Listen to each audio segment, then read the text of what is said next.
Coucou, la communauté, bonjour à tous, à ceux et celles qui passent par cette vidéo, qui me retrouvent sur cette vidéo. Moi, c'est Julie. Je vous emmène en voyage avec moi, avec la communauté, pour la suite des aventures d'Alice à travers le miroir, de l'autre côté du miroir. D'Alice au pays des merveilles. J'ai tourné une première vidéo, donc la vidéo précédente est sur la chaîne, déjà publiée.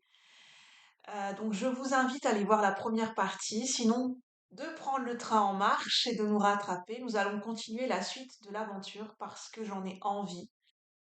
Parce que j'ai envie de m'éclater dans ma créativité et dans mon voyage où j'ai envie de m'éclater dans ma créativité, ben, j'ai envie de vous emmener avec moi. Vous pouvez prendre un papier, un crayon, mais vous n'êtes pas obligé. Aujourd'hui, c'est un petit peu libre. Et on va continuer les aventures. Nous nous étions arrêtés les supports que je risque d'utiliser aujourd'hui. Là, aujourd'hui, je vais vous faire de la bibliomancie, je vais vous lire le passage avec la Reine Blanche. D'Alice au Pays des Merveilles, enfin de La Traversée du Miroir de Lewis Carroll. Je vais vous lire le passage avec la Reine Blanche. Pour ceux qui connaissent, sinon vous allez découvrir. Et sinon, je vous invite à découvrir le livre et les films. Alors, en support éventuel, j'ai donc le tarot pop culture. Ce n'est pas obligatoire, je ne vais pas forcément tous les utiliser. Je les ai présélectionnés, mais nous allons voir ensemble ce que j'ai envie de choisir. Il y aura peut-être le tarot Chibi, le tarot d'Alice au Pays des Merveilles, l'oracle de Calypso. Enfin, j'ai sélectionné plein d'outils. J'ai sélectionné mon livre de dessin, des sticker books, les crayons de couleur, donc on va voir. On va voir, on va continuer. Déjà, on va reprendre là où on en était, parce que j'ai envie de continuer la suite de notre épopée. Ça me, ça me fait envie. N'hésitez pas à me dire si pendant la suite de cette vidéo, ça vous a quelque chose vous a interpellé, marqué. Pour ceux qui ont vu la première vidéo, n'hésitez pas à me le dire. En tout cas, je suis ravie de vous retrouver. Alors, on va reprendre un message parce que j'adore, j'ai envie de le faire parler. Les cartes géantes, des cartes de jeu d'Alice au Pays des Merveilles. Ce sont des cartes géantes. Pour ceux qui connaissent, qui ont vu la première vidéo, ils connaissent ces cartes. Donc, nous avions vu la première étape qui était marquée par la pieuvre et je vous avais demandé qu'est-ce que la pieuvre signifiait pour vous. Et la pieuvre, ce qui m'est venu avant de tourner la vidéo, c'est que peut-être pendant notre périple, notre voyage intérieur, nous allons peut-être rencontrer, comme quand nous étions enfants, des monstres. Il y a peut-être la peur d'un monstre sous le lit, hein, la peur du croque-mitaine, la peur du monstre dans le placard. Et en fait, la peur du monstre peut cacher derrière la peur de la différence. Des êtres qui sont différents. Des êtres qui peuvent peut-être nous effrayer de prime abord, de par leur attitude, leur regard. Et en fait, ce n'est qu'une apparence. Alors peut-être durant notre voyage intérieur, notre périple, ça peut être un voyage physique, le voyage de la vie, nous allons être amenés à rencontrer des gens différents de nous, des gens qui peuvent nous faire peut-être peur de prime abord, des gens qui peut-être ne répondent, peut-être au niveau sentimental, ne répondent pas à nos critères de prime abord, et pourtant ces rencontres vont nous marquer, vont nous apprendre quelque chose sur nous-mêmes, et ces rencontres font partie de notre voyage. Donc je vais peut-être vous demander de faire un exercice. Là, c'est un exercice peut-être moins ludique, mais si ça vous intéresse de le faire, euh, peut-être de noter, de vous remémorer quelles sont vos dernières relations sentimentales, qu'est-ce qu'elles vous ont apporté. C'est pas forcément en termes de positif ou de négatif, mais qu'est-ce qu'elles vous ont amené et qu'est-ce qu'elles vous ont permis par rapport à vous-même en fait. Qu'est-ce que vous en retenez de ces relations? Ça peut être aussi des relations amicales. Alors, la suite du voyage. Alors, justement, quelle est la prochaine rencontre que nous allons faire sur notre voyage? Le prochain signe, la prochaine rencontre. La prochaine rencontre que nous allons faire sur notre voyage, pendant notre voyage, pour ceux qui regardent la vidéo. Et là, je vais vous demander, dans votre périple, que ce soit au niveau amical, sentimental, familial, quelle est la rencontre qui vous a le plus marqué dans votre vie jusqu'à présent?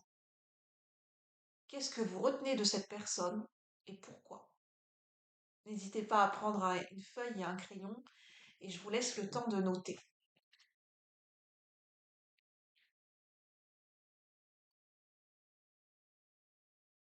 Je me laisse complètement guider et j'adore parce que en fait, c'est créatif. Je vous invite à vous laisser guider par votre créativité, à ne rien planifier et à voir ce qui vient en vous. Et c'est très intéressant et c'est très enrichissant à faire comme exercice.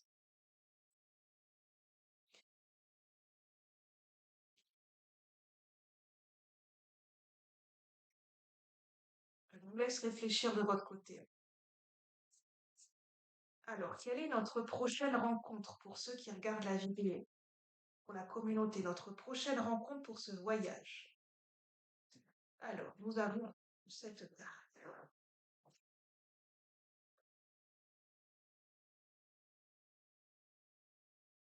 Alors, prochaine rencontre, moi, j'ai le roi de cœur. Le roi de cœur, peut-être que ça peut être une nouvelle rencontre sentimentale, ça peut être quelqu'un d'instruit, quelqu'un qui a de l'instruction, qui a du savoir, qui a des connaissances, qui a peut-être un statut haut placé dans la société. Ça peut être un avocat, un juge, un notaire, quelqu'un qui est dans le domaine spirituel ou quelqu'un qui peut être dans le domaine religieux, dans l'enseignement pédagogique, un roi de cœur. Ça peut être un conseiller. En tout cas, on a quelqu'un qui est sage, qui porte des lunettes. Peut-être quelqu'un je parlais d'apparence, quelqu'un du prime abord qui avait peut-être une apparence peut-être un peu rigide, un peu froide, un peu austère. On va demander qu'est-ce que ce personnage a envie de nous dire. Pour cela, je vais prendre l'oracle de Calypso pour voir ce que ce personnage, cette première rencontre pendant notre périple, qu'est-ce que ce roi de cœur a à nous apprendre. En tout cas, ce roi de cœur est en train de lire une lettre et là, son regard est attiré par autre chose.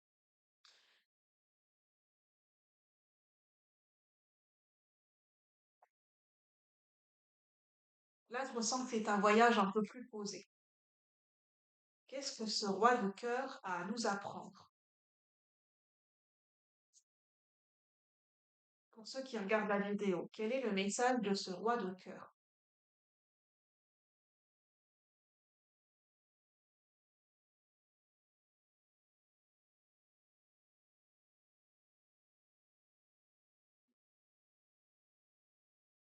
Que pourrait être...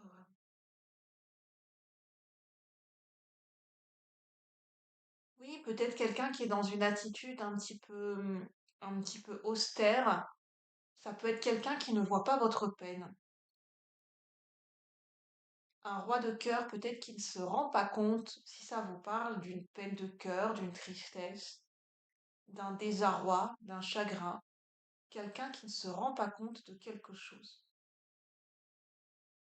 qui est distrait, peut-être par son travail, par des obligations, parce qu'il est en train de lire une lettre, mais en même temps, il est distrait. En même temps, il regarde quelque chose d'autre à côté. Donc, peut-être a-t-il été interpellé par quelque chose. Peut-être avez-vous réussi à toucher le cœur de cette personne. Qui est cette personne pour vous?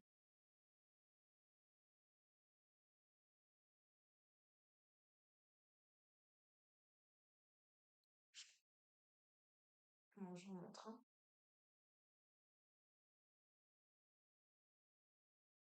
À quelqu'un, une jeune femme qui pleure au bord d'une route, mais ça peut être un homme comme une femme, hein. Donc, on va continuer. Euh, on va demander une autre carte.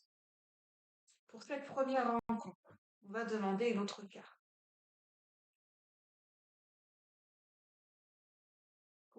pourquoi cette rencontre? On va demander pourquoi cette rencontre avec ce roi de cœur?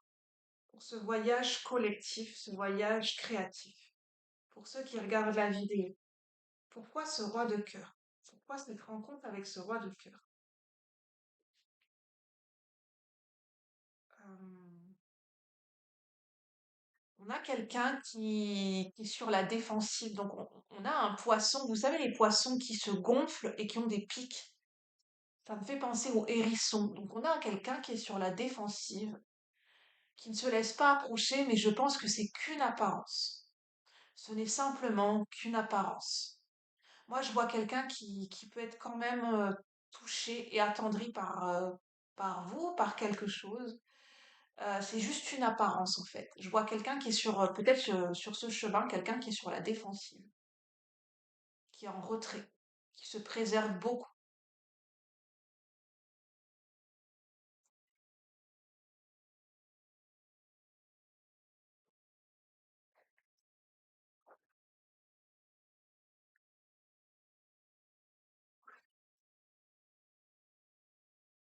Voilà, on vous montre bien cette carte, ce poisson.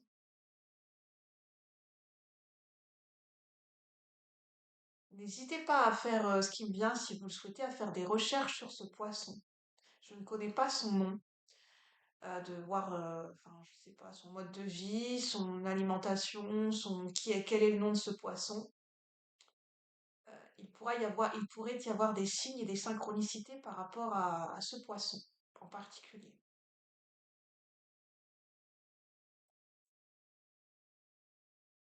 Alors, je vais vous demander quel est votre signe magique, votre signe de protection, votre signe magique qui va vous accompagner durant ce périple.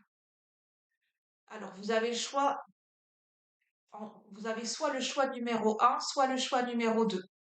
Donc, soit le sticker book vert, ou soit le sticker book rose. Choix numéro un, sticker book vert. Choix numéro 2, sticker book rose. Je vous laisse faire votre choix. Allez, c'est votre signe magique et votre signe de protection. Quel est cet objet ou ce signe, ce qui va vous accompagner durant ce voyage? Pour le choix numéro un, quel est votre signe magique, votre signe de protection durant ce voyage? Euh, vous avez un bateau de pêche. Donc c'est en rapport avec le milieu marin et le milieu de la pêche. Donc c'est en rapport avec la pêche, avec une barque, avec le fait de pêcher. Est-ce que la pêche, ça signifie quelque chose pour vous? L'activité de la pêche, les poissons, la tranquillité. J'entends, ça peut être des personnes qui avaient l'habitude de pêcher avec un membre de leur famille ou leur grand-père. C'est un signe pour vous, pour le choix numéro un.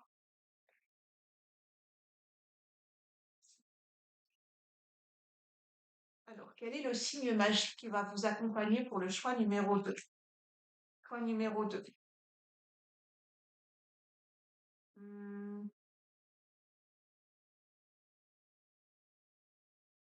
Je ne sais pas du tout ce que c'est. Donc, on a le milieu, on a les ruches, les abeilles, le miel. On a cette fleur.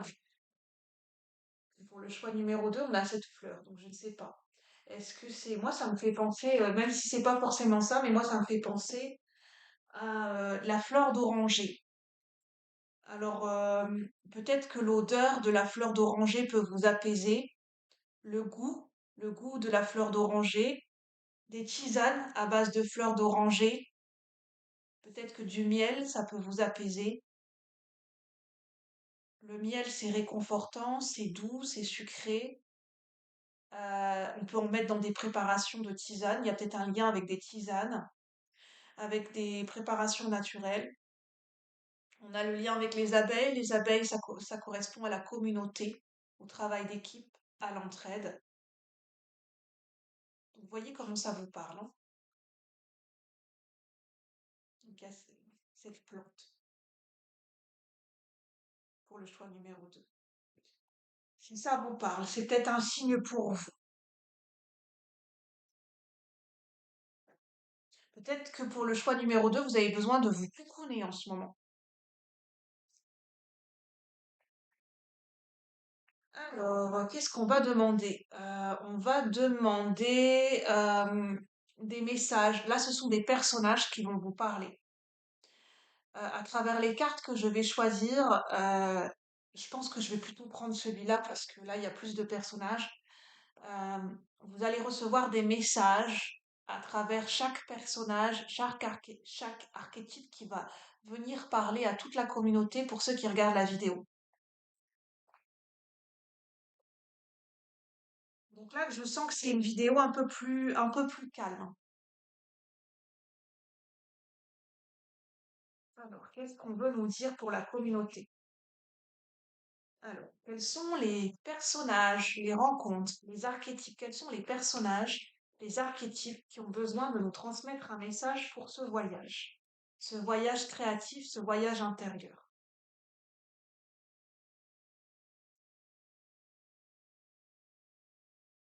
Le 3 de coupe et le jugement. On a encore quelqu'un comme ce roi de cœur, quelqu'un qui porte des lunettes.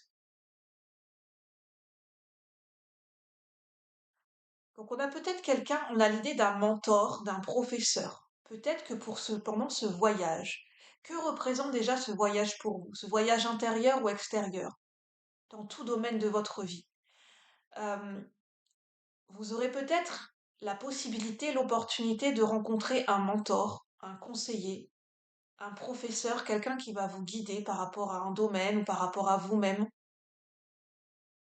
Je vois peut-être un personnage féminin, je vois une professeure qui va vous permettre peut-être de faire un bilan sur votre vie.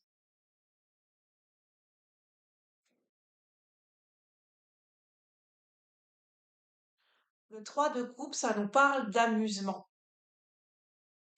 Pendant ce périple, vous allez peut-être rencontrer des nouveaux amis, des nouvelles relations sociales qui vont vous permettre de vous amuser, de réapprendre, de reprendre goût à la vie, de réapprendre ce que c'est que l'amusement et le vrai sens de la fête.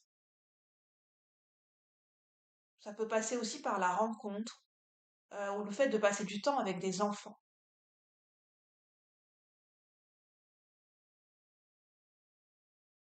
Peut-être des enfants qui seront, pour certaines personnes, des enfants qui seront importants durant ce voyage. Maintenant, nous allons lire un petit peu euh, le passage de la Reine Blanche en bibliomancie. Et ce passage va clôturer un petit peu ce voyage. C'est un petit peu la dernière étape, une sorte de clôture de ce voyage. Je reviens, je vais mettre sur pause parce que je pense que j'ai mon chat qui est venu, donc je vais aller surveiller. Je reviens tout de suite. À tout de suite. Me revoilà. Donc nous allons lire le passage avec la Reine Blanche. Laine et eau. Tout en parlant, elle saisit le châle, donc là on parle d'Alice, et en chercha des yeux la propriétaire. Un instant après, la Reine Blanche arriva en courant à travers bois, éperdue, les bras écartés comme si elle volait. Alice partit très poliment à sa rencontre, munie du châle. Je suis ravie de m'être trouvée là, dit Alice, en l'aidant à remettre son châle. La Reine Blanche la dévisagea d'un air terrorisé, désemparé, en répétant tout bas quelque chose qui ressemblait à tartine de miel, tartine de miel. Tout à l'heure, on a parlé de miel. Ça a peut-être un lien avec cette dame qui pourra vous aider. Alice décida qu'elle devrait se charger elle-même de la conversation.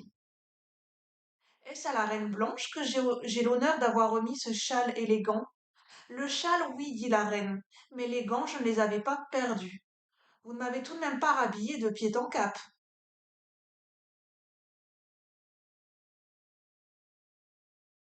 Il y a un lien avec une dame qui est considérée comme une reine, une reine dans son domaine, peut-être qui est considérée comme experte dans son domaine. La reine blanche, blanche, ça peut me parler de la lumière. Une dame qui va pouvoir mettre de la lumière, énoncer une vérité par rapport à quelque chose. On avait le miel, donc il y a peut-être un lien. Le miel, c'est quelque chose de doux, de réconfortant, d'apaisant, comme un baume. Donc cette dame, ça peut être, oui, ça peut être un conseiller, une amie, une confidente, ça peut être même une thérapeute, un professeur qui va vous enseigner quelque chose. Enfin, c'est une dame qui va vous apprendre quelque chose sur votre chemin, je pense. Ça peut être dans quelque temps. Bon, voilà, je vais en rester là pour la fin de ce voyage. J'espère que cette deuxième vidéo pour la fin du voyage d'Alice à travers le miroir vous aura plu. N'hésitez pas à liker, à commenter, à partager et puis à vous laisser guider par votre créativité, par les signes qui viendront.